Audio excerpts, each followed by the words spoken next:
Bonjour à tout le monde, je suis Virginie Ducrot, chargée de prévention à la Caisse primaire d'assurance maladie du Tarn. Je suis ravie de vous accueillir pour ce nouvel webinaire intitulé Le cycle féminin de la puberté à la ménopause. Alors pour comprendre la ménopause, il faut d'abord comprendre le cycle féminin. Qu'est-ce qui se passe dans le corps de la femme? Dans le cadre de la Semaine nationale de la santé sexuelle, nous avons souhaité vous proposer ce webinaire afin de répondre à toutes les questions que vous pouvez vous poser sur le sujet. C'est Sandrine Carême, sexologue, qui animera cette présentation. Donc pendant cette présentation, vos micros seront coupés, mais vous pouvez interagir avec nous avec l'onglet Discussion qui se trouve en bas de votre écran. Donc n'hésitez pas à poser toutes vos questions et nous y répondrons à la fin de la présentation. Comme tous les webinaires que nous réalisons, ce webinaire sera en replay sur la chaîne YouTube de l'assurance maladie du Tarn.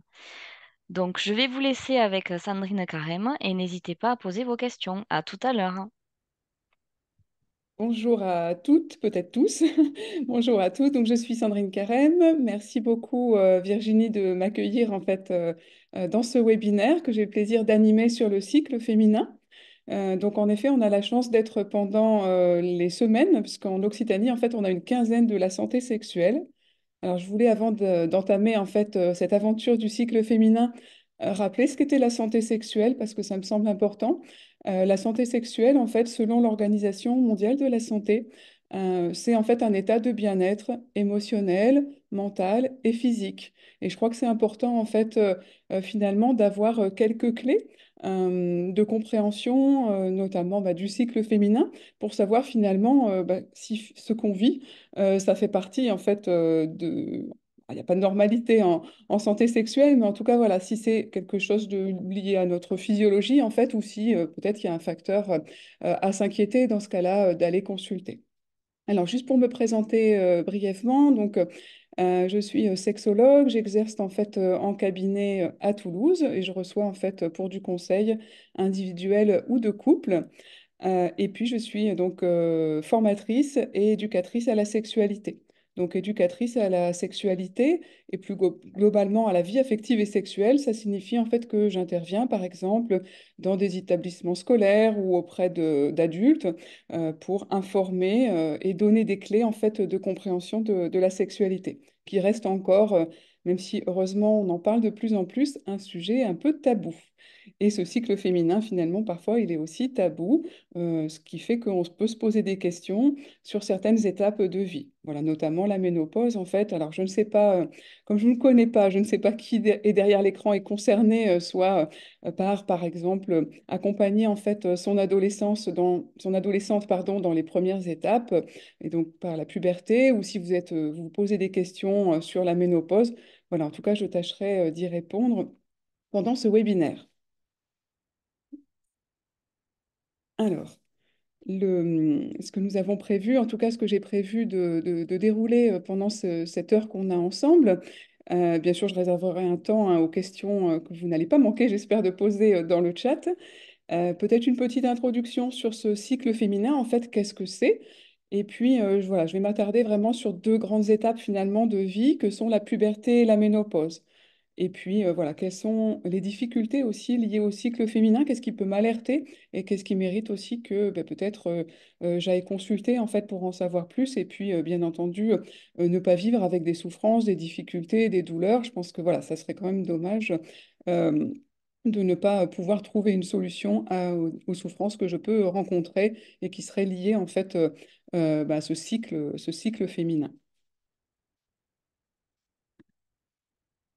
Alors déjà, en fait, en introduction, finalement, cette première partie, et je vous ai mis une petite image assez fleurie, on va dire, des organes génitaux en fait internes de la femme.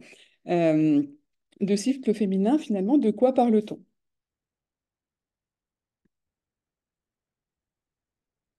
Alors, on peut parler en fait de cycle féminin. Vous entendez parler aussi de cycle menstruel. Moi, je préfère ce terme en fait de cycle féminin. Eh bien, chaque mois, en fait, c'est finalement un phénomène biologique, physiologique complexe qui nous paraît peut-être banal. Voilà, on commence à le vivre à partir de la puberté jusqu'à la ménopause. On estime en fait que ce cycle féminin, si vous êtes concerné, vous allez en fait vivre à peu près en moyenne 450 à 500 cycles sur une vie, donc c'est quand même pas négligeable, et ça mérite quand même qu'on s'y intéresse. Et donc, finalement, ce corps de la femme qui est en âge de procréer, hein, début de la puberté jusqu'à la ménopause, en fait, eh bien, la femme va vivre des modifications cycliques, et notamment hormonales. Et donc, on va l'appeler le cycle féminin. Donc, c'est une série en fait d'étapes incontournables que le corps va traverser. Alors, peut-être que certaines personnes en fait, voilà, le vivent, le subissent. Voilà, peut-être que certaines le subissent parce que ça peut entraîner des douleurs et on en parlera. Mais en tout cas, voilà, ce corps va traverser, en tout cas, chaque mois certaines étapes pour se préparer à une éventuelle grossesse. Voilà. Et oui, le cycle féminin, c'est là pour ça en fait, c'est que chaque mois notre corps se prépare à une éventuelle en fait grossesse. Et au cœur de ce cycle féminin, eh bien, il y a les règles. Finalement, les règles, en fait, c'est notre point de repère, je vais l'appeler notre point de repère visible, en fait. Voilà, on sait qu'on vit ce cycle féminin parce que finalement, bah, nos règles nous le rappellent chaque mois. Et par convention, en fait, bah, ce cycle va débuter le premier jour des règles. D'accord? C'est vraiment par convention, on va estimer que ce cycle féminin, le cycle menstruel, va débuter le premier jour des règles et qui va se terminer voilà, 28 jours après. On estime qu'on a une durée moyenne de 28 jours, même si en réalité, le cycle féminin va varier en fait. On va avoir des personnes qui vont avoir un cycle plus court et puis d'autres un cycle un peu plus long. Voilà. Il y a plusieurs facteurs en fait qui peuvent influencer la durée de nos cycles, j'en reparlerai. Et puis on le verra aussi en fait quand notre corps se prépare en fait à la ménopause, eh bien on peut avoir des cycles de plus en plus irréguliers. C'est ça qui va d'ailleurs nous donner euh, très certainement en fait un signal d'alerte, en tout cas de préalerte, comme quoi peut-être que la ménopause est en train de s'installer. Et puis au début aussi à la puberté on peut en fait, le corps peut mettre un petit peu de temps en fait à installer en fait ce cycle féminin et on peut aussi avoir des règles irrégulières.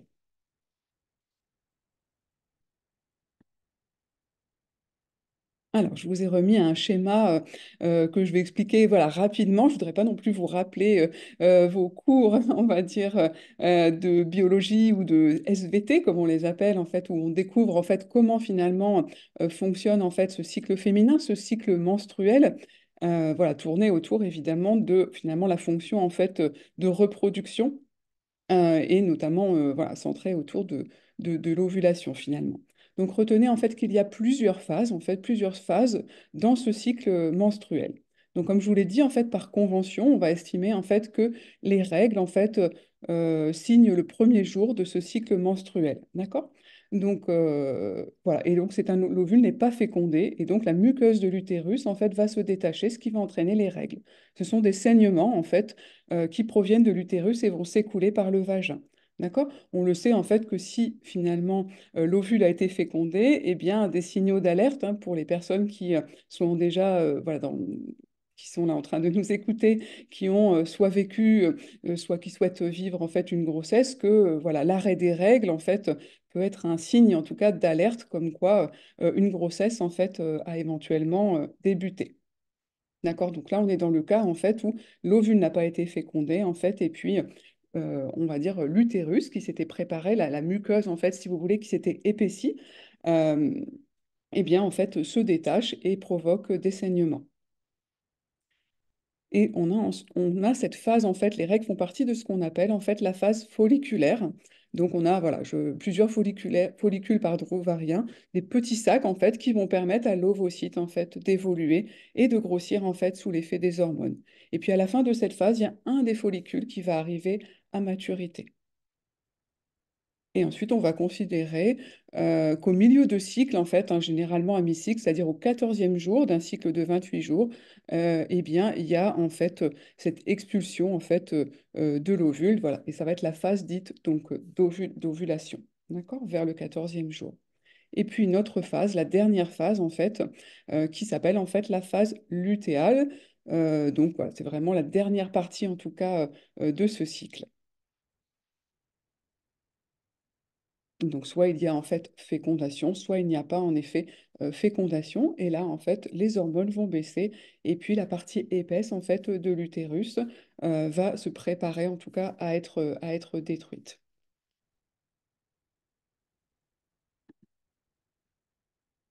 Ouais, je vous ai simplement remis ce schéma pour montrer en fait que dans ce cycle féminin, soit on va le compter en jours, donc c'est les différentes phases en tout cas du cycle, les fameux 28 jours. On va s'intéresser en fait aussi aux variations hormonales. Je crois qu'elles sont très importantes dans le cycle féminin. Peut-être certaines d'entre vous se disent influencées aussi par leurs hormones en fait, ou pas, voilà, mais en tout cas, on sait que ben, les variations en tout cas des hormones au cours du cycle influencent fortement ben, ce cycle féminin, mais aussi voilà, nos émotions, la manière en fait dont notre corps réagit, hein, plus ou moins selon les personnes. Mais vous voyez, en fait, voilà, on est vraiment dans des variations hormonales très fortes, avec des pics hormonaux et puis tout d'un coup des baisses en fait, notamment en fin de cycle, en fait, avant que les règles démarrent. Vous voyez en fait ces chutes brutales d'hormones qui peuvent expliquer aussi des changements, notamment émotionnels en fait, vécus par certaines femmes.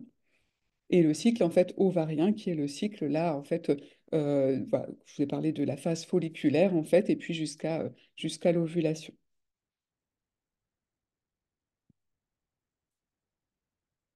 Juste un petit focus sur ces hormones, en fait, ces hormones qui sont au cœur du cycle féminin. Alors, j'ai essayé de vous trouver un schéma un peu plus rigolo, voilà, pour pouvoir essayer de les identifier. Désolée, il y a quelques petites fautes sur ce schéma, mais voilà, je le trouvais intéressant dans le sens, voilà, simplifiant en tout cas la représentation et le rôle de ces hormones. L'importance aussi, c'est de voir en fait qu'on fonctionne, si vous voulez, comme à étage en fait, parce que les hormones, il y a celles qui sont produites dans les ovaires et puis les hormones aussi produites dans le cerveau. Et en fait, il y a comme si c'était en fait un dialogue entre les différents étages avec des productions en fait hormonales. Et les hormones dont on entend parler évidemment le plus, ce sont en fait les fameux œstrogènes et la progestérone, d'accord? Et les estrogènes en fait ont une importance en fait très importante. Pardon, donc elles sont responsables du développement déjà des organes féminins, de l'utérus, des seins, de l'épaississement aussi de la paroi du vagin.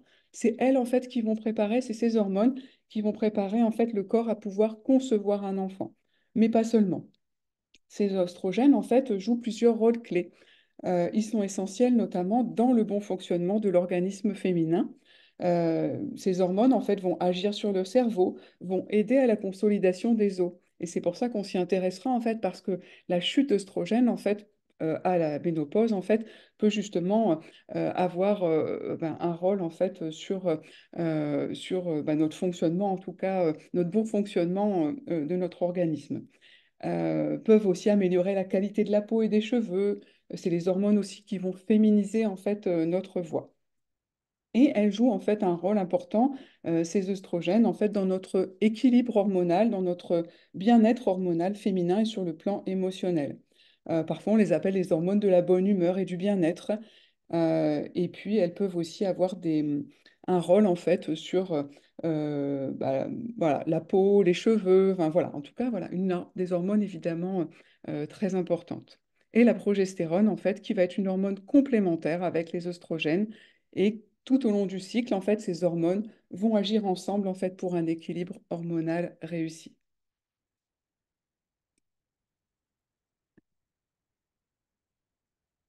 Alors, certaines personnes, justement, qui s'intéressent au cycle féminin, finalement, en fait, se disent, ben, les femmes vivent un peu comme les quatre saisons, c'est-à-dire, voilà, on peut voilà, le poétiser un petit peu comme ça aussi. Peut-être que certaines le ressentent de cette façon-là, en fait, ressentent, en fait, cette notion du cycle, ce rythme, un petit peu comme si elles vivaient, en fait, des saisons internes.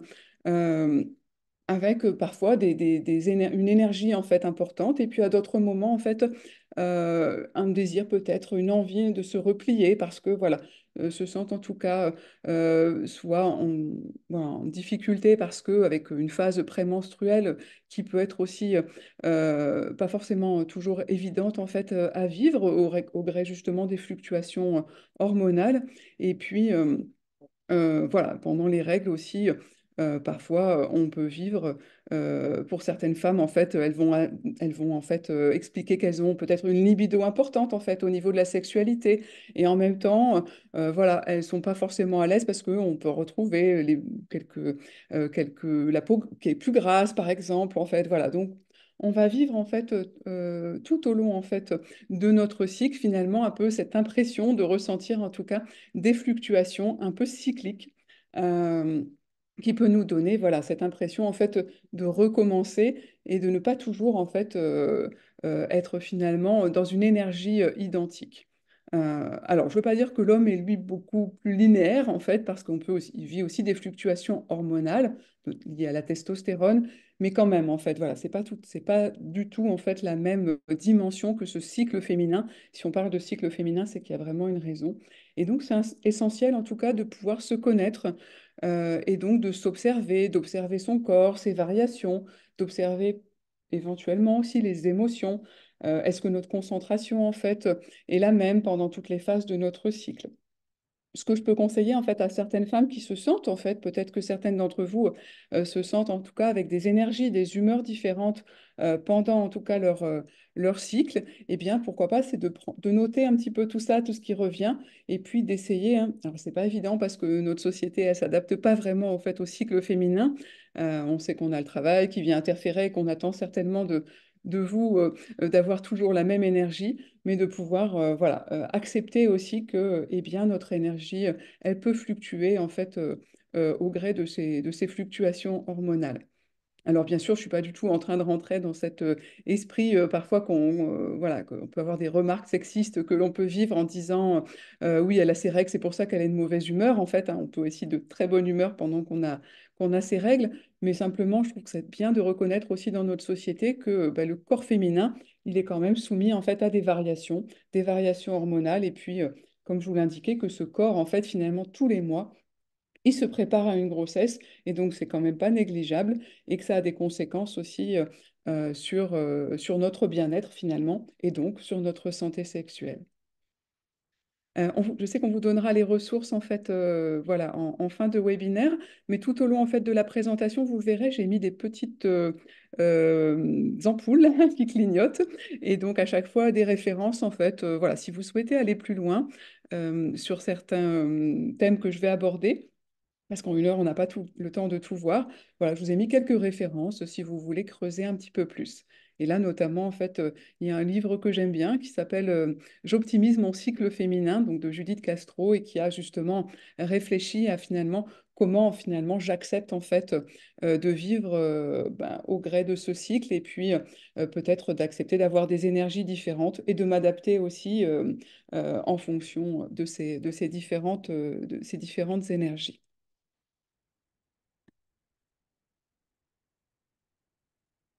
Donc, tout à l'heure, on l'a vu en fait en introduction que les règles étaient au cœur du cycle féminin. Alors les règles, c'est un sujet qui reste encore un peu tabou. Alors aujourd'hui, on en parle davantage et c'est tant mieux, mais peut-être que certaines d'entre vous se souviennent de certaines publicités en fait à la télévision avec du sang bleu, voilà, le sang qu'on n'osait pas en fait représenter. Et puis mal connu. L'UNESCO, par exemple, dans une étude récente, a révélé en fait que 2 filles sur 3 n'ont aucune idée de ce qui se passe dans leur corps quand leurs règles arrivent. D'accord? Et c'est pour ça que c'est important en fait d'être informé. On en parlera tout à l'heure là, quand on abordera le sujet de la puberté. Mais il faut savoir que si une fille, en fait, une jeune fille n'est pas au courant en fait qu'elle peut avoir des règles, vous imaginez bien en fait euh, ce que ça peut provoquer comme surprise, voire comme souffrance de s'apercevoir en fait que eh bien, notre corps se met à saigner. En fait, on peut se demander, moi voilà, je sais que j'ai des jeunes filles qui ont témoigné, mais vraiment elles l'ont vécu en disant mais qu'est-ce qui m'arrive? Voilà, elles ont eu peur en fait. Donc voilà, quand on sait euh, ce que l'on va vivre, quand on sait qu'est-ce qui va se passer en fait à l'intérieur de notre corps à partir de la puberté, eh bien c'est plus facile en tout cas voilà, à accepter. Ça n'enlèvera pas les douleurs, mais en tout cas, on sait en tout cas ce qu'on vit. Et puis, sujet tabou également, puisque ces règles, en fait, ces fameuses règles, ont des noms, en fait, parfois très poétiques. Voilà, les ragnagnas, les coquelicots, les lunes, les trucs, voilà, pour ne pas les nommer, les ours, les Anglais qui débarquent. Voilà, il existe en effet de nombreux termes pour décrire les règles. Et puis ces règles qui n'ont pas toujours été en fait très bien vues dans on va dire dans notre société, mais aussi dans l'histoire. Voilà, je, je vous mets une citation en fait que j'ai trouvée en fait de Pline l'Ancien. Donc pour vous situer, on est quelques années après la naissance de Jésus-Christ. Et donc difficilement trouvera-t-on rien qui soit aussi malfaisant que le sang menstruel. Une femme qui a ses règles fait aigrir le vin doux par son approche et en les touchant frappe de stérilité les céréales, de mort les greffes et brûle les plants des jardins. Vous voyez, c'est quand même très fort.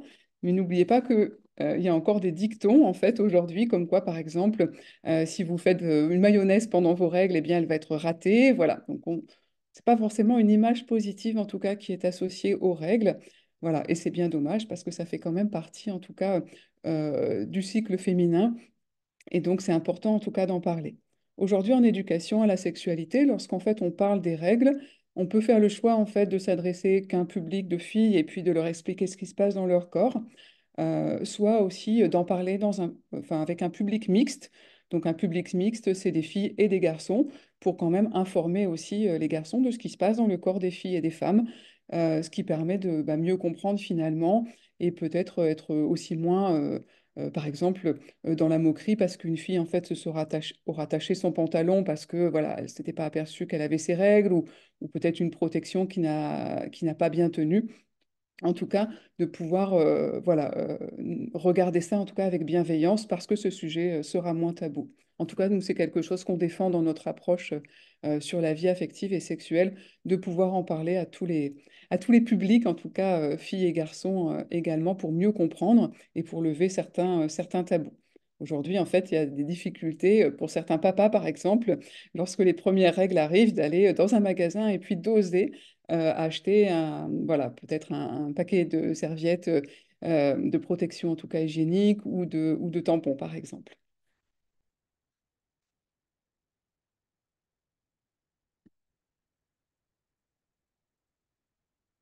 Voilà, je vous ai mis une petite infographie en tout cas sur aussi essayer de mieux comprendre la couleur du sang de vos règles. En effet, on s'aperçoit aussi que le sang n'a pas toujours la même couleur, donc ça peut aussi venir nous questionner. Ça peut être aussi le sang, par exemple, du début à la fin de nos règles, en fait, n'est pas tout à fait, en tout cas, de même couleur, par exemple. Ça peut être des signaux, en effet, parfois des signaux d'anémie, par exemple. Et puis aussi de revenir en tout cas sur la quantité en fait, parce qu'il y a des personnes qui vont penser que la quantité en fait de sang que l'on perd, elle est extrêmement élevée. Donc retenez à peu près que sur la durée de nos règles, hein, qui peut varier de 3 à 7 jours, euh, eh bien on perd à peu près l'équivalent d'un demi-verre de vin. Voilà.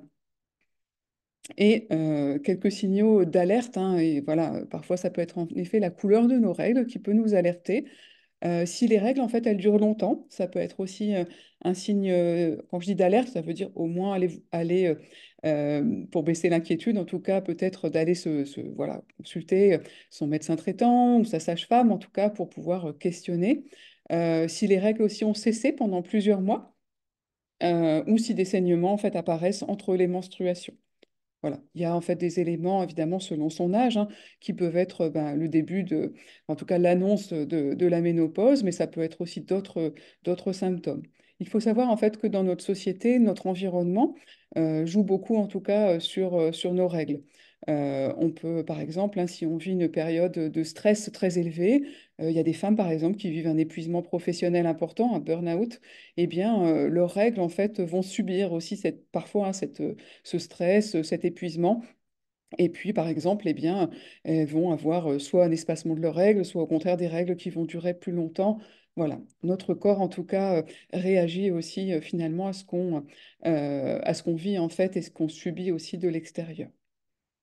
Pour aller un petit peu plus loin, en fait, je vous donne aussi la référence de ce site que j'aime beaucoup, qui s'appelle Kiffe ton cycle, voilà, qui donne en tout cas plein d'approches, qui va un petit peu plus loin justement sur ce cycle féminin, et qui donnera des clés en tout cas de compréhension. Alors, tout cela, c'était pour introduire en tout cas ce cycle féminin, en quoi il consistait, et puis les règles qui sont au cœur du cycle féminin. Alors, je vais aborder cette phase, en tout cas, de déclenchement finalement du cycle féminin, puisque pendant l'enfance, on ne peut pas parler évidemment de cycle féminin. Ce cycle féminin, il arrive avec la puberté. Alors, c'est quoi finalement, c'est quoi la puberté? Eh bien, la puberté, on pourrait dire que c'est l'aspect biologique de l'adolescence. Je vois que mon corps change. Alors, pour l'anecdote, en tout cas, ça vient du latin et ça signifie poil. Voilà, ça signifie se couvrir de poils. Donc, c'est un phénomène biologique qui va se caractériser par la maturation des caractères sexuels primaires, permettant ainsi la fonctionnalité des appareils sexuels anatomiques et par l'apparition des caractères sexuels secondaires associés à des modifications morphologiques.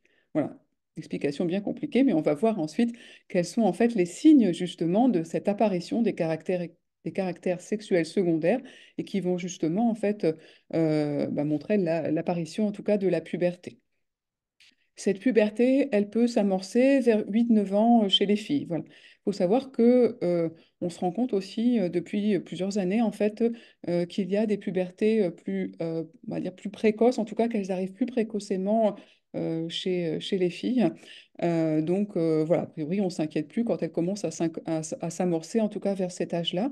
Euh, mais voilà, sachez que si jamais, je ne sais pas, si vous êtes peut-être maman d'une petite fille, voilà, on peut aussi avoir des pubertés dites précoces avec des signes annonciateurs un petit peu plus tôt. Ça peut arriver, c'est rare, mais ça arrive. Et dans ce cas-là, je vous encourage en tout cas à aller consulter parce qu'il faut absolument quand même retarder cette puberté. Voilà, il faut que la puberté arrive quand même voilà, à un âge, en tout cas, moyen, on va dire. Et puis, la puberté, si elle s'amorce vers 8 9 ans, elle peut aussi arriver un petit peu plus tard, hein, voilà. On a aussi beaucoup de filles qui peuvent se comparer, en fait, entre elles. Et puis, pour certaines, en fait, on va avoir l'apparition des seins, des poils, et puis les premières règles qui vont se manifester assez tôt. Et puis, pour d'autres, eh bien, ça sera un peu plus tard. Et la puberté, c'est pas uniquement un phénomène humain, en tout cas, puisqu'on peut l'observer chez les autres mammifères. D'accord? Donc c'est à partir de la puberté que, on peut se reproduire. Voilà, c'est vraiment le symbole que on peut se reproduire. Euh, les règles, c'est un petit peu différent. Voilà, c'est assez rigolo d'aller voir en fait si d'autres animaux ont leurs règles, mais en tout cas, la manière dont on vit nos règles, c'est-à-dire avec des pertes qui sont visibles, finalement se retrouve, à part chez certains singes, en fait, certains primates, on le retrouve pas chez tous les animaux en tout cas, ou chez très peu d'animaux, très peu de mammifères. Je vous ai mis aussi en référence en fait des fiches que je trouve très claires et très explicites qui s'appellent en fait les fiches santé BD. Et donc, vous avez des fiches sur la puberté. Alors, celle sur la puberté, elle est notamment accessible aux plus de 13 ans. Donc, voilà, si vous avez une jeune fille, en fait, qui fait sa puberté un petit peu avant, je vous encourage à vous, en tant que mère ou peut-être en tant que père, je ne sais pas s'il y a des pères, en tout cas, dans l'assistance, mais en tout cas, d'aller les télécharger pour elle et puis de prendre peut-être les images qui vous semblent, en tout cas, les plus explicites pour commencer à lui en parler. Donc ça se manifeste comment la puberté? Eh bien, c'est le corps qui change, d'accord? Je vous ai mis cet extrait justement en fait de la fiche santé BD. Les seins qui grossissent, les hanches en fait qui vont s'élargir, des poils qui vont pousser en fait sur mon sexe ou sous les bras, sur les jambes, parfois ailleurs aussi, hein, voilà, ça peut être source de complexe hein, pour certaines en fait jeunes filles qui vont voir des poils pousser à d'autres endroits, voilà, où ça va pas forcément être facile en tout cas à accepter. Je peux aussi avoir de l'acné, mes cheveux en fait peuvent devenir gras. Il y a l'odeur corporelle aussi qui change et qui peut devenir plus forte qu'avant. Et puis les règles apparaissent et je peux aussi en fait avoir ce qu'on appelle des pertes blanches. Et donc ça peut entraîner en effet eh bien, une gêne, en tout cas la gêne qu'on me regarde, et puis de cette transformation en fait, de son corps hein, qui n'est pas non plus facile à accepter. Voilà, c'est vraiment une période complexe en tout cas que cette période de la puberté parce qu'il y a énormément de changements. Et puis bien sûr, hein, ces changements sont provoqués en fait par l'influence des hormones et donc eh bien, ça a des conséquences aussi, très souvent, on va dire, la puberté a des conséquences aussi sur les émotions, en fait, et donc sur les comportements de nos adolescentes, que parfois on a du mal, en fait, à comprendre. Mais voilà, ça vous donne en tout cas quelques clés d'explication. Oui, je vous ai mis, voilà, par exemple, les émotions hein, qui peuvent être plus fortes à l'apparition de la puberté, pendant la puberté. Donc, voilà, mon humeur qui va changer en fait d'un seul coup. Je suis gaie, je suis triste, je peux me mettre en colère en fait, l'envie de pleurer aussi. Voilà, vraiment cette influence en tout cas de la puberté.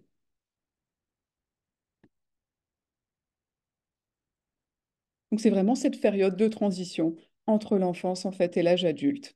Et chaque fille va avoir son propre rythme biologique et ce qu'on va appeler l'horloge de la puberté finalement ne sonne pas au même moment pour toutes. Donc parfois on peut avoir des règles euh, assez tôt en fait, 10-11 ans ou parfois à 14 ans voire un peu après. Alors si les règles, euh, c'est un peu pareil hein, par rapport aux signes d'alerte, soit une puberté qui arrive trop précocement, mais aussi des règles qui n'arrivent pas. En fait, il y a 16 ans par exemple une jeune fille en fait n'a pas ses règles, je conseille aussi voilà quand même d'aller consulter pour pouvoir faire un bilan et voir ce qui se passe en fait, d'accord? Donc c'est normal qu'il y ait une tranche d'âge en fait et que ça varie en fonction en fait des jeunes filles, mais voilà, il y a en effet au-delà, en tout cas, ça vaut le coup quand même d'aller se renseigner pour savoir en tout cas ce qui se passe à l'intérieur du corps. Alors, comment je peux en parler avec ma fille? Parce que j'imagine que si vous êtes là, je ne pense pas que j'ai dans l'audience, en tout cas, des filles qui vivent leur puberté. Peut-être que je m'adresse plus, en tout cas, à un public de parents. Donc, la question qui revient souvent, c'est finalement, je fais comment pour en parler? Parce que c'est un sujet tabou. Alors, pour certaines personnes, c'est très facile, en fait, d'expliquer et d'en parler. Mais parfois, ça peut être pas forcément évident, en tout cas, d'expliquer ces changements, en fait, qui arrivent, en fait. Et puis, ça peut être très questionnant voilà, pour une petite fille en tout cas, d'avoir bah, les seins qui commencent en fait à pousser, la taille qui se dessine, d'avoir les poils qui apparaissent. En tout cas, lorsque je constate déjà ces changements, c'est signe que les règles en tout cas arriveront en tout cas dans les mois peut-être hein, qui suivent. Donc, comment commencer à lui expliquer en fait qu'est-ce que c'est les règles et surtout comment elles se manifestent. Et puis voilà, comment on accueille, en tout cas, j'aime pas trop ce mot de protection, mais bon, c'est le mot qu'on utilise en tout cas comment en tout cas on va pouvoir recueillir le sang des règles par des protections corporelles. Car ne pas savoir, en tout cas, peut faire peur. Voilà, c'est comme je vous le disais tout à l'heure, en fait, si je ne sais pas en fait que les règles existent, eh bien, lorsque je découvre du sang dans ma culotte, hein, voilà, eh bien, ça peut provoquer en tout cas une grande gêne, de la honte, de la culpabilité en se demandant ce qu'on a fait, ou bien la peur, en tout cas, je ne sais pas, de s'être coupé ou qu'il y a quelque chose d'anormal dans son corps. Donc, très, très important, en effet, de pouvoir en parler. Et puis de parler bien sûr aussi bah, des protections qui vont avec, parce que si on n'a pas éduqué aussi à ces différentes méthodes, eh bien on peut avoir des risques. Hein. Voilà, je ne veux pas vous faire peur, mais quand on voit des personnes qui en consultation ont mis un tampon, puis après un autre, puis encore un autre, eh bien voilà, c'est parce qu'ils n'ont pas compris qu'il fallait retirer le tampon. Ça paraît évident, mais voilà, je vous assure que ce n'est pas forcément évident. Et donc c'est important en tout cas de pouvoir aborder ces différents sujets de manière la plus clair possible. Et puis, si je ressens des difficultés à aborder ce sujet, eh bien, il y a plein de livres, en tout cas, qui existent. Et puis, les séances aussi d'éducation à la sexualité mises en place dans les établissements scolaires. Mais malheureusement, en fait, à ce jour, c'est vrai que tous les établissements n'en proposent pas ou ne vont peut-être pas aborder, en tout cas, ce thème et vont aborder d'autres thèmes. Alors, je vous ai mis quelques références que moi j'aime particulièrement. Par exemple, Corps, amour, sexualité.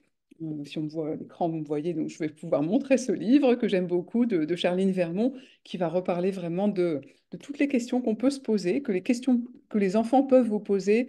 Et je crois qu'elle a revu son édition, on est sur les 5-14 ans, donc on aborde vraiment en tout cas la puberté. Il y a le guide du zizi sexuel aussi, qui est connu. Le grand livre de la puberté du docteur Catherine Solano. Et puis un livre aussi que j'aime beaucoup parce que je le trouve très bien fait, moins évident à trouver, qui s'appelle Clitoris n'est pas le nom d'une planète. Et on a aussi l'équivalent pour les garçons. Voilà, c'est le petit guide, des petits guides de l'intimité que je trouve aussi très bien fait. Donc ça peut être aidant en tout cas de pouvoir soit vous-même en fait en tant que parent aller chercher des clés pour en parler avec votre fille, soit pourquoi pas en fait hein, c'est des ouvrages qui sont aussi accessibles et qui répondent vraiment aux questions qu'on se pose et qui vont expliquer de manière en tout cas très simple mais néanmoins tout à fait juste toutes les transitions en tout cas liées à la puberté et à l'adolescence.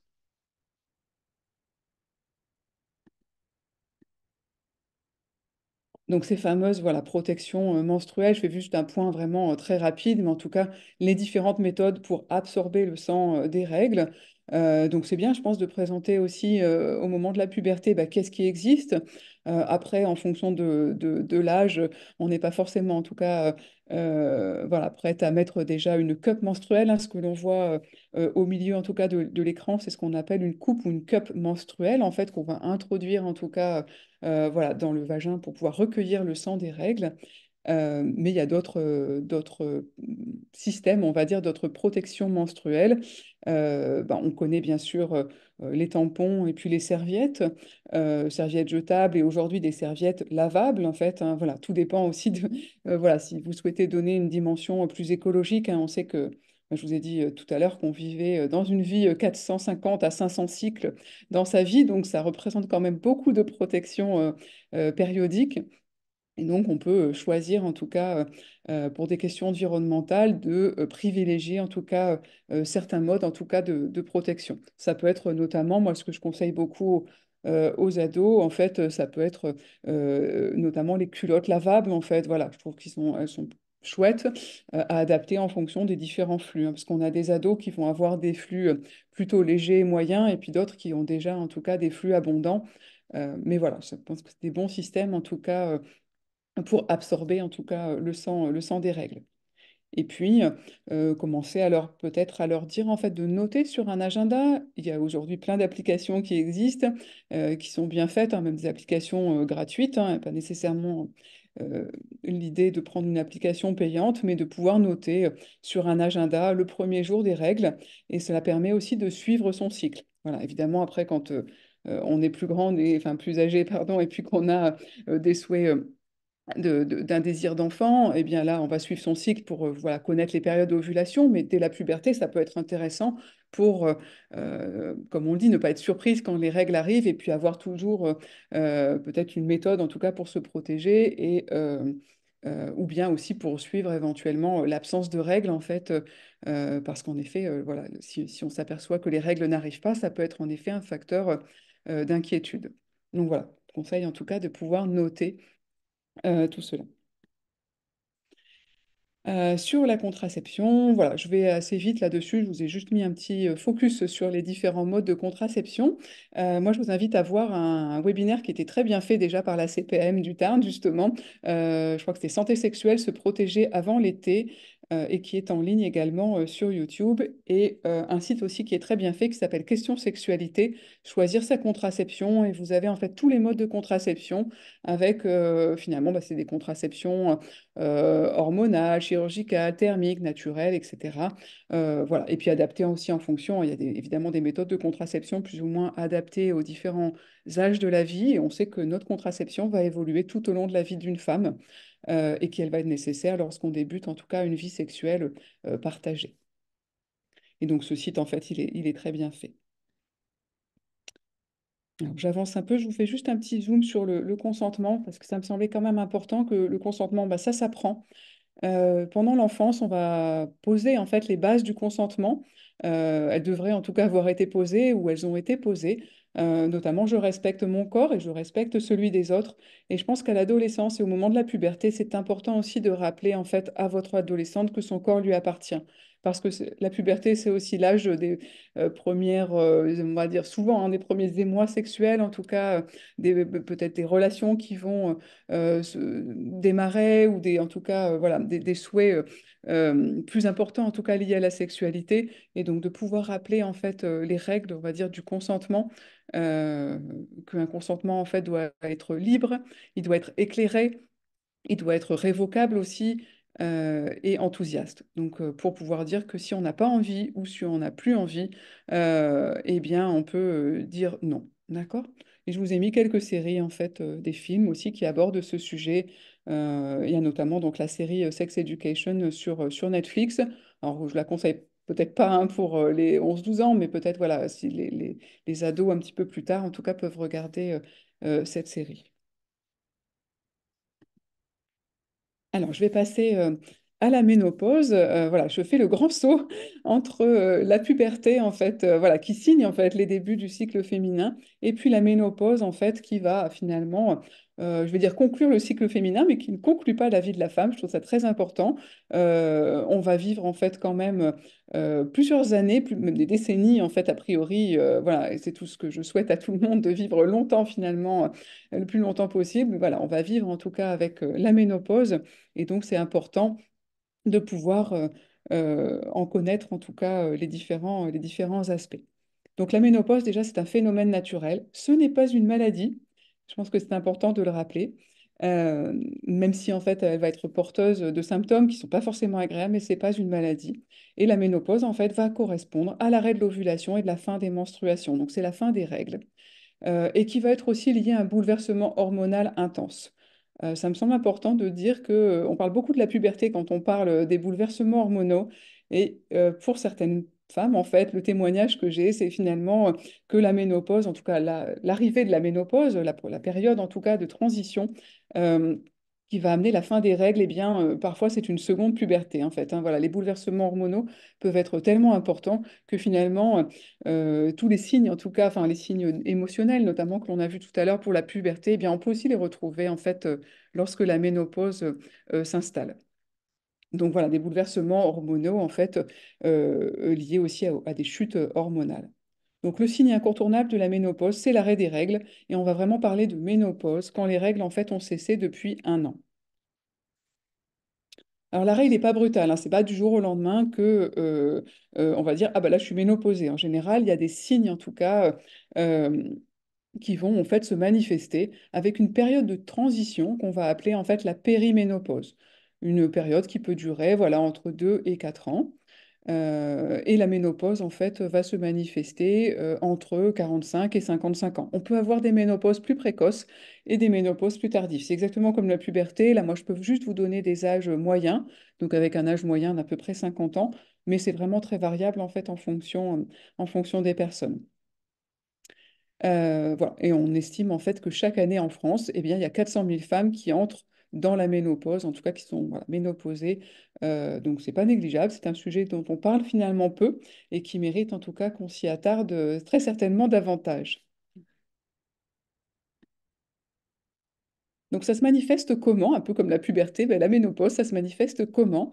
Donc des signes en fait qui vont être assez variables quand même très variables d'une personne à une autre, tant dans leur type qu'en intensité ou en durée.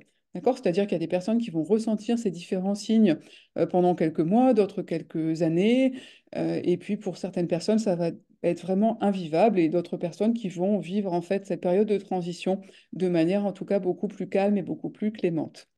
Euh, Ça peut être en effet des bouffées de chaleur, hein, notamment on entend souvent en fait que ce qui arrive qui annonce la ménopause, en tout cas, ça va être des bouffées de chaleur, donc des sueurs nocturnes en fait, hein, qui vont nous réveiller vraiment la nuit avec le haut du corps, voilà, où on se sent vraiment, on peut voilà, avoir le lit, hein, les draps qui sont mouillés parce que voilà, on a vraiment transpiré et qui peuvent être ressentis dans une majorité en tout cas des situations.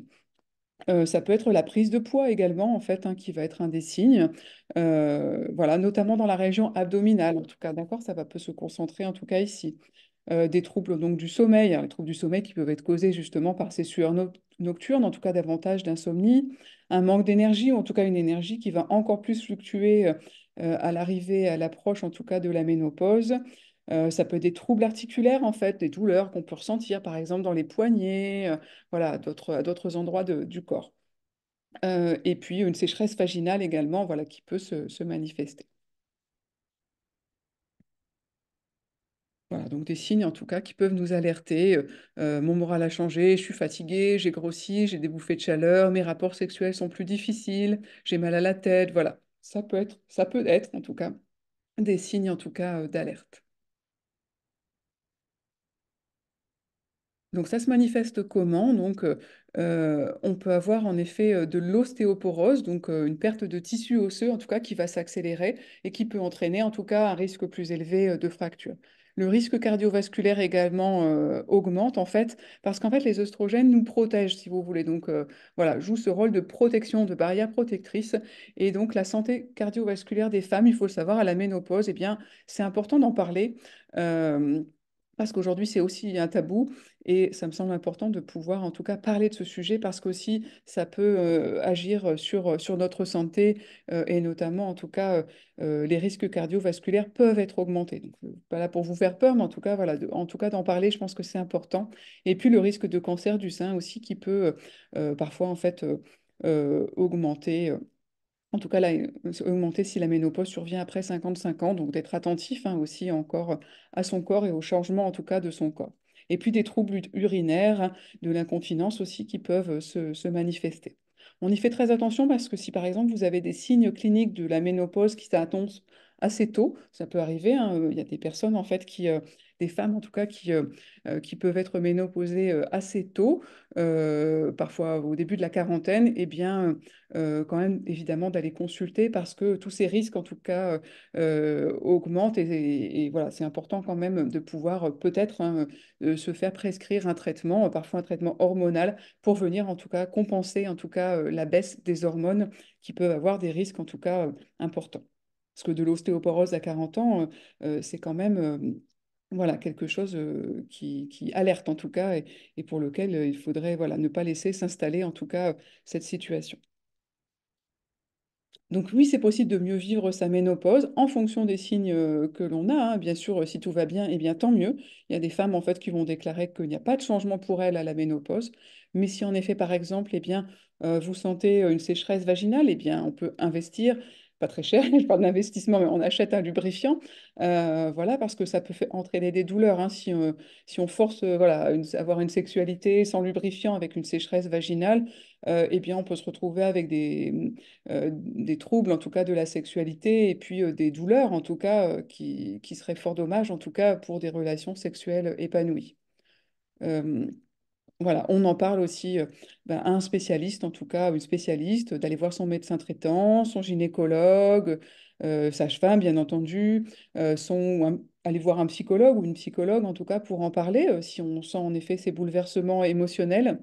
Euh, et puis, s'il y a lieu, il y aura peut-être un traitement médical ou des conseils de vie, hein, voilà. Tout le monde ne passe pas forcément par un traitement médical ou hormonal à la ménopause, mais ça peut être aussi des conseils, en tout cas, qui seront donnés et adaptés en fonction de la manière, en tout cas, dont la ménopause est vécue.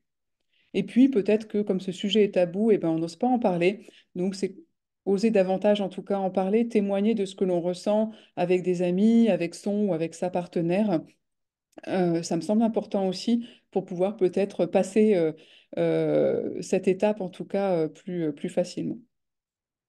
Et puis, on peut aussi voir le bon côté de la ménopause, hein, finalement.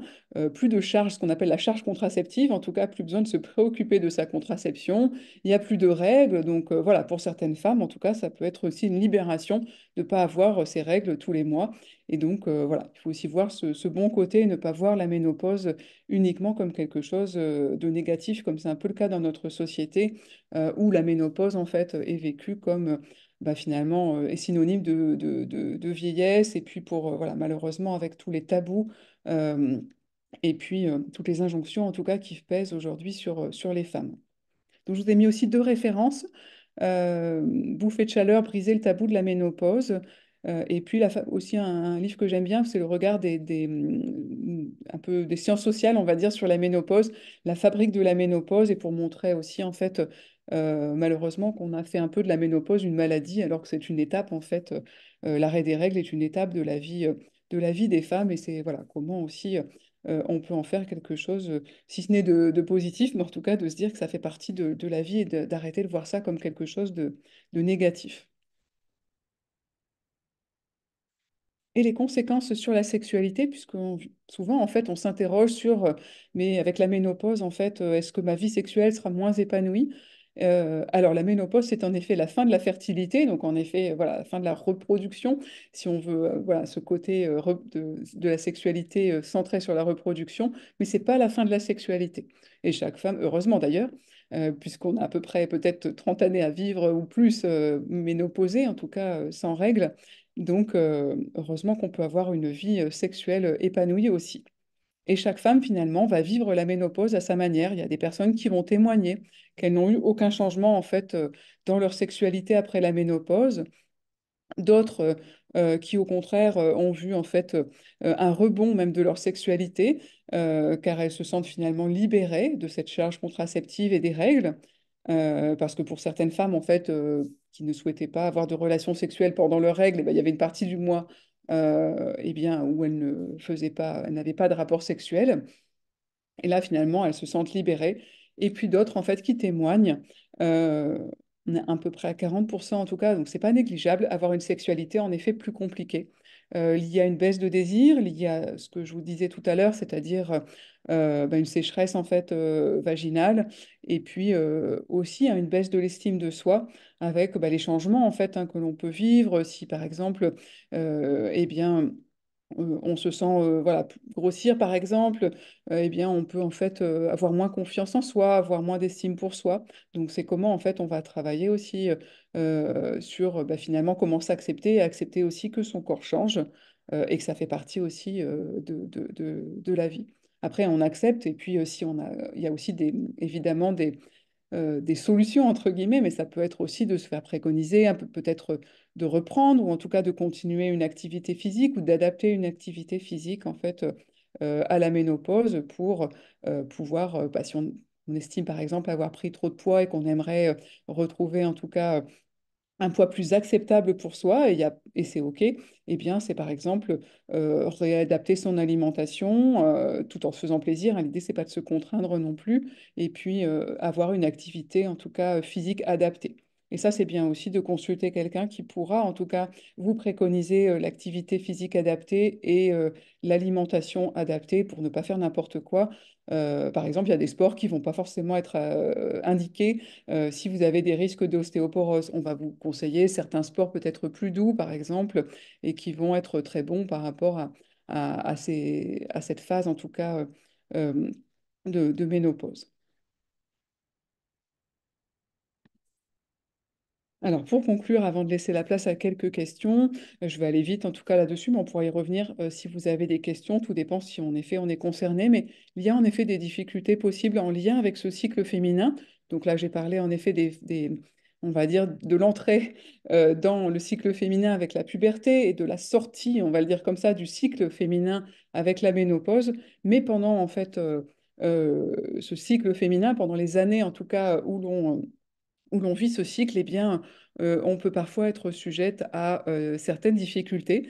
Je ne sais pas si vous avez entendu parler de ce SPM hein, que de nombreuses femmes vivent, à peu près 20 à 40%. Voilà, c'est l'estimation, en tout cas le déclaratif, vivent donc ce syndrome prémenstruel. Donc on a mis un nom dessus, ce sont les fameuses douleurs en fait qu'on vit avant nos règles. Euh, En effet, hein, les variations hormonales peuvent occasionner des changements d'humeur. Certaines femmes vont ressentir de la fatigue, de la tristesse, voire de l'irritabilité.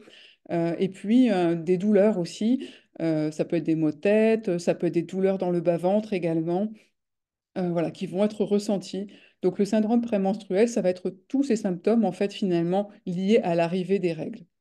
Alors, a priori, le syndrome prémenstruel, il est sans gravité, mais ça peut être vraiment très désagréable en fait à vivre parce que ça vient perturber la vie sociale, professionnelle et familiale. Et dans 5% des cas, on estime que ça peut constituer en fait un réel handicap. C'est sûr que si vous devez aller travailler et que vous vous tordez de douleur, alors soit ça peut être de l'endométriose, voilà, ou d'autres maladies, mais sinon, ça peut être aussi ce syndrome, pardon, prémenstruel. Donc je pense que c'est très important. En fait, on a longtemps fait croire aux femmes que bah, si elles souffraient, c'était normal et qu'il fallait vivre avec. C'était comme ça, hein. Toutes les femmes passaient par là parce qu'elles avaient leurs règles. Mais quand même, quand on est plié en deux et qu'on témoigne des souffrances liées à nos règles, que ça soit vous ou votre fille, eh bien, d'en parler en fait à son médecin, à sa sage-femme. Voilà, je reviens, hein, c'est en tout cas les personnes liées à la santé sexuelle. N'hésitez pas en tout cas à leur en parler car des solutions existent. On a aujourd'hui, par exemple, des entreprises, hein, des organisations qui mettent en place ce qu'on appelle des congés menstruels. Donc le droit à s'absenter ou à se mettre en télétravail ou à s'absenter, à poser un congé lorsqu'on a ses règles. Mm. aujourd'hui, il y a des personnes voilà, qui malheureusement souffrent en silence parce qu'elles se sentent obligées, en tout cas, voilà, d'aller par exemple travailler ou en tout cas de suivre leur rythme habituel, alors qu'en fait, elles ont énormément de douleurs, en tout cas de symptômes difficiles à surmonter lorsque leurs règles en fait, arrivent. L'endométriose également, une maladie en tout cas dont on parle aujourd'hui heureusement beaucoup plus, qui toucherait 10% des femmes. Il y a même aujourd'hui en fait des recherches en tout cas qui disent que ce qu'on appelait auparavant l'hystérie féminine en fait, c'est-à-dire voilà, des femmes qui manifestaient voilà, des symptômes en fait, eh bien en fait étaient liés peut-être qu'elles vivaient en fait de l'endométriose et que c'était tellement douloureux en tout cas que ça avait des conséquences sur leur comportement. Donc heureusement, c'est une maladie voilà, qu'on commence à mieux en tout cas connaître et la recherche en fait essaye en tout cas d'avancer sur l'endométriose. Il y a une structure, je crois que c'est une association en fait hein, qui s'appelle endofrance.org. Donc si certaines personnes en fait dans l'assistance en tout cas souhaitent en savoir un peu plus ou se questionnent en tout cas sur cette maladie, voilà, sachez que vous pouvez avoir des informations. Il y a plusieurs BD aussi très chouettes qui sont sortis sur le sujet. En général, des témoignages hein, vécus par des femmes qui vivent une endométriose et qui racontent en tout cas leur parcours, en tout cas peut-être en guise de témoignage qui peut servir à d'autres. Euh, et puis leur vécu en tout cas au quotidien de l'endométriose. Et puis, en fait, un autre syndrome, en tout cas, qui n'est pas négligeable, ce qu'on appelle enfin, moi je l'appelle le SOPK, donc le syndrome des ovaires polykystiques, voilà, qui en fait peut toucher aussi plusieurs femmes. Donc, on estime qu'une femme sur 10, voilà, je vous ai indiqué la source en tout cas de ces statistiques, pouvait être concernée par cette maladie hormonale. Donc avec des symptômes quand même non négligeables, hein, des troubles de l'ovulation avec des cycles irréguliers, une production excessive aussi de testostérone en fait qui peut se traduire hein, aussi hein, quand on ne produit pas les bonnes hormones, on va dire en quantité, on va dire normale pour une femme, eh bien ça se traduit par à l'extérieur par exemple pour une hyperpilosité par exemple. euh, et puis d'autres symptômes, en tout cas, que l'on va retrouver, et des prédispositions, par exemple, au diabète ou un risque d'hypertension artérielle. Donc, c'est quand même évidemment, ce syndrome peut avoir des conséquences. Voilà, donc vous avez plus d'informations aussi sur le site, en tout cas, de l'INSERM qui parle, en tout cas, d'endométriose et de ce syndrome des ovaires polykystiques. Voilà, je ne m'attarde pas plus dessus, je ne sais pas voilà, si des personnes, peut-être, voilà, même si vous n'êtes pas concerné, c'est toujours bien, en tout cas, de savoir qu'est-ce qui se passe, en tout cas, dans le corps des femmes et puis pourquoi certaines personnes, en tout cas, certaines femmes, disent, en fait, bah, souffrir de leurs règles et de dire, ben voilà, ou souffrir de leur cycle féminin et de pouvoir en tout cas les conseiller et peut-être les orienter vers des professionnels de santé qui pourront, par des tests, voir en tout cas voilà, si elles sont concernées en tout cas par une maladie en particulier. Voilà, je suis désolée, j'ai beaucoup parlé, mais je voulais être... Euh, Oui, mais c'était intéressant, donc c'est pour ça, on a un peu dépassé le timing, mais c'est pas grave, ça valait le coup quand même d'écouter tout ce que tu viens de nous dire. Donc, effectivement, j'ai ça fait compris, une hein, c'est heure. un Hein. peu Donc, rythmé. après, j'avais des questions, mais qui reprennent déjà des choses qui ont été dites pendant la présentation. On a juste une remarque d'une personne qui nous dit que la ménopause est encore un sujet tabou, et encore plus pour l'andropause. Bon, Oui, je oui. sais pas Alors, ce que tu en j'ai penses. évité de parler des... J'ai pas trop parlé des hommes, mais parce que c'est encore un sujet à part et je pense qu'il y aurait vraiment des choses à dire. Mais alors après, Mais la... pourquoi pas faire un spécial pour voilà, les hommes, c'est ça. hein? Et en plus, C'est c'est pas tabou dans les exclu. couples aussi, hein. C'est-à-dire qu'on n'en parle pas, mais imaginez que Oui. dans un couple, en fait, ils ne vont pas forcément oser même se parler de ce qu'ils Mm, vivent. L'homme ne sait pas ce que c'est qu'exactement la ménopause et quelles sont les conséquences. Les femmes ne savent pas non plus que ce que c'est. Parce que l'andropause, c'est pas le synonyme de la ménopause, hein, d'accord? On est encore sur autre chose, ça vient plus tardivement et tous les hommes ne vivent pas forcément une andropause. Mais en tout cas, il y a une mm. chute de testostérone, mais plus ou moins manifeste, alors que la ménopause, bah, toutes les femmes passent par Oui. la ménopause. Voilà. Mais en tout cas, c'est important de pouvoir en parler aussi, c'est vrai. Et que c'est encore un tabou, la ménopause. Et j'encourage vraiment à en parler dans notre société parce que je pense que ça sera plus facile, je pense, de la vivre si on en parle Mm. et collectivement. Oui, parce qu'on nous dit aussi bon, que c'était très complet, donc très bien, et que les garçons ont aussi un passage difficile et compliqué au niveau de l'adolescence, quoi. Mm, mm. Donc effectivement, à réfléchir. Ça va peut-être le coup de faire un webinaire spécifique pour le masculin. Surtout que les garçons Euh, sont moins accompagnés ouais, parce qu'ils ne savent pas toujours vers qui se tourner. C'est vrai que en tant que jeune fille, on est souvent orienté vers une c'est vrai, sage-femme ou un gynécologue. On en parle c'est plus peut-être un peu simple. plus facilement. Pour les garçons, en effet, ça mérite voilà, d'en parler. Puis c'est plus tabou peut-être, hein, Oui. ce sujet-là de la santé sexuelle pour les hommes que pour les femmes. Bon.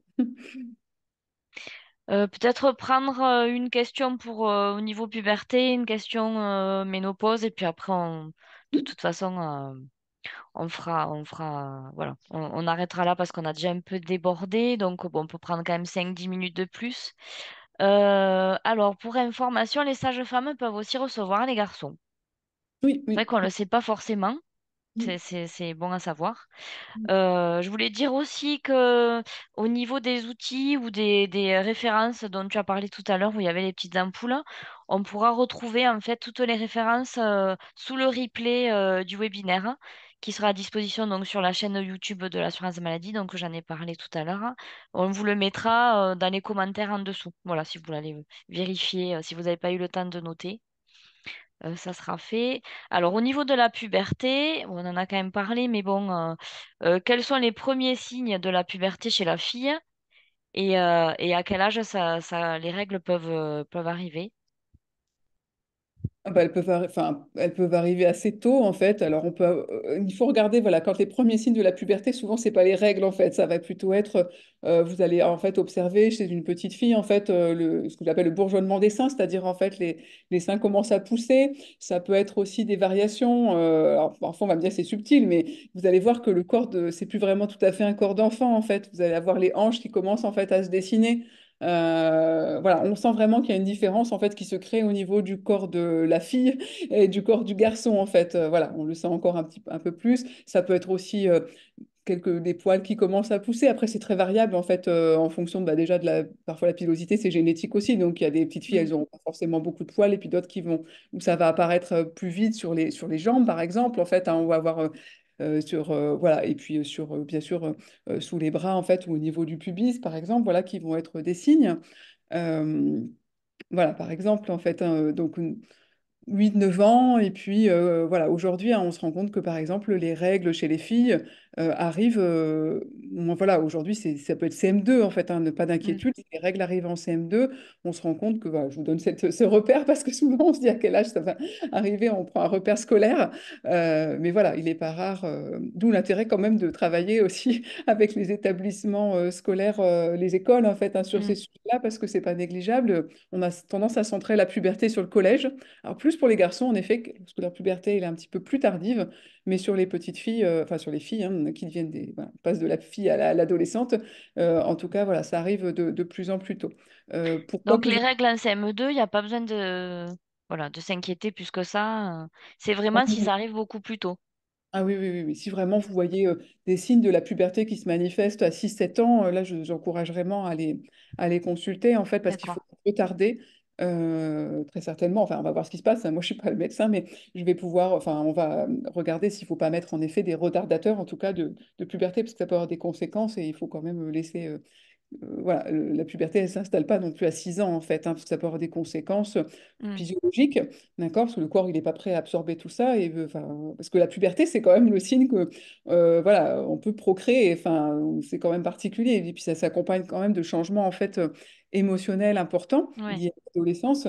Voilà, on n'est pas du tout prêt pendant les premières années, on va dire, de sa vie, enfin, 6 7 ans, 8 ans, à absorber, en tout cas, tous ces changements dans le processus du développement sexuel, c'est important quand même qu'on puisse respecter, même si on n'y peut rien, mais en tout cas, vous voyez qu'il y ait ce respect biologique de ces différentes transitions. Et aujourd'hui, en fait, pourquoi il y a des pubertés plus précoces? Euh, enfin, une grande partie, en fait, en tout cas, des influences, des facteurs d'influence, hein, c'est l'environnement, hein, très honnêtement, voilà, ce qu'on appelle les perturbateurs Ouais. endocriniens. Voilà, l'environnement, en tout cas, vient jouer sur l'âge de la puberté. Peut-être une question concernant la ménopause. On a parlé du sport qui était très important, l'activité physique, à tout âge d'ailleurs, hein. Oui. Alors au niveau alimentation, est-ce qu'il y a quelque chose à faire de particulier ou est-ce qu'on peut prendre des compléments alimentaires, voilà, des choses naturelles puisqu'on a parlé peut-être de médicaments ou de traitements pour la ménopause, mais parfois on a plutôt envie de prendre quelque chose de naturel, des plantes ou autres, voilà. Oui, je comprends complètement. Alors Ouais. après, voilà, même Oui. chaque société, chaque pays a son regard, et puis chaque professionnel de santé aura aussi son regard. Donc moi, j'expose un peu le spectre, on va dire, qui existe de solutions. Voilà, on n'est pas trop enclin, en fait, en France, à prendre des traitements hormonaux parce qu'on se dit, bah, il y a quand même des conséquences, etc. Donc je pense qu'il faut faire confiance à son professionnel de santé qui, pour certaines raisons, ça peut être Mm. important d'avoir un traitement quand même hormonale parce que voilà, s'il y a des risques en fait cardiovasculaires importants, etc. Bon, voilà, ça peut être important de suivre ce traitement. Mais si en fait on souhaite avoir un traitement en effet plus naturel, voilà, eh bien oui, bien entendu, après on va consulter des professionnels du bien-être, pourquoi pas, si on souhaite, si on est penché vers tout ce qui est naturopathie, ben, on peut aller se renseigner en tout cas vers un ou une naturopathe pour avoir Mm. des préconisations et puis prendre en effet des compléments alimentaires. Parfois, mais voilà. Et l'activité physique, euh, c'est sûr que l'activité physique, c'est tout au long de sa vie, c'est mieux. Oui, Mais parfois, on en prend conscience, en effet, quand on voit le corps qui change. Mais ce qui est important, j'insiste toujours pour prendre quelque chose d'adapté, en fait, adapté à ses symptômes et puis adapté à soi. Il faut que ça nous convienne et que ça ait plus d'effets positifs, en fait, que d'effets négatifs. C'est-à-dire que c'est pas la peine d'aller, surtout pas, hein, par exemple, d'aller pratiquer un sport hyper intensif parce que, je sais pas, on veut perdre des kilos ou autre, alors que ça risque d'avoir des effets négatifs si on, voilà, si on se fracture quelque chose parce que justement on est plus fragile, ça serait bien dommage. Donc souvent c'est voilà, adopter, je sais pas, le yoga par exemple, ça peut être quelque chose de très bien parce que ça peut correspondre à la fois en fait à l'activité physique, à répondre en tout cas à ce bouton activité physique, mais aussi finalement sur le bien-être oui, mental et émotionnel. tout Parfois à c'est bien fait, ouais. de trouver Par quelque rapport chose. au stress, et puis c'est une discipline qui est assez douce, qui fait travailler, mine de rien, mais qui est quand même assez douce, hein. Mm, mm, Alors oui, c'est vrai qu'on nous fait remonter, pareil, oui, les conseils, comme tu disais, au cas par cas, en fonction de la personne. Donc, mm. voilà. Oui, c'est pour ça que On je veux peut, pas peut- faire de généralité. oui, voilà. On peut peut-être aussi se renseigner avec notre pharmacien, hein, puisqu'il y a pas mal de compléments alimentaires ou de complexes spécial ménopause, donc peut-être avoir, Mm. voilà. J'insiste Euh, toujours, j'aime beaucoup le public des sages-femmes, je trouve qu'elles oui, sont là pour accompagner en fait tout le cycle féminin. Donc, si tout on, à mais fait. moi je pense qu'il faut aller vers la personne en fait avec qui on a l'habitude aussi de travailler, enfin travailler, qui nous accompagne en tout cas tout au long finalement de notre Mm, vie. Parce que quelqu'un qui vous découvre comme ça et qui vous connaît pas, c'est quand même pas évident en fait. Voilà, je pense que c'est important, c'est-à-dire que une personne qui sait en fait ce que vous avez vécu. Selon, voilà, voilà, si vous avez en effet plutôt souffert de syndrome prémenstruel et tout ça, enfin, je pense que c'est important. Et puis savoir aussi quels sont les autres. Parfois, il y a des personnes qui arrivent à la ménopause, ont déjà d'autres maladies, donc on va voir ce qui est compatible ou pas, ce qui oui. peut faire du bien ou pas, parce que malheureusement, parfois avec le vieillissement, on peut aussi avoir des maladies chroniques qui s'installent et autres. Donc, je pense que c'est bien d'avoir cette vision intégrative, globale de la personne aussi avant de prescrire quelque chose. Et quelqu'un qui en a confiance aussi. Et quelqu'un en qui on a confiance, oui, tout à fait. Mm, mm. Bon, on va peut-être en rester là, parce qu'on a déjà un peu dépassé, donc c'était très intéressant. Tu as autre chose à rajouter ou on peut conclure Non, bah, très bien, bah, merci. Pardon, j'avais pas. Ben, Hop. merci beaucoup à toi déjà. C'était vraiment intéressant. Bah, merci à Ça va être tous. donc le moment de nous quitter. J'espère que ce webinaire a répondu à toutes les questions que vous pouvez vous poser. Donc, on en a parlé plusieurs fois. Il sera en replay sur la chaîne YouTube de l'assurance maladie du Tarn. Et il y aura la liste de tous les outils, toutes les références dont on a parlé. Vous avez aussi deux webinaires qui ont été réalisés auparavant sur deux thèmes vraiment spécifiques dont on a parlé aussi, l'endométriose et la contraception. Donc je vous invite à aller les regarder aussi. Ça peut compléter un peu ce qui a été dit aujourd'hui.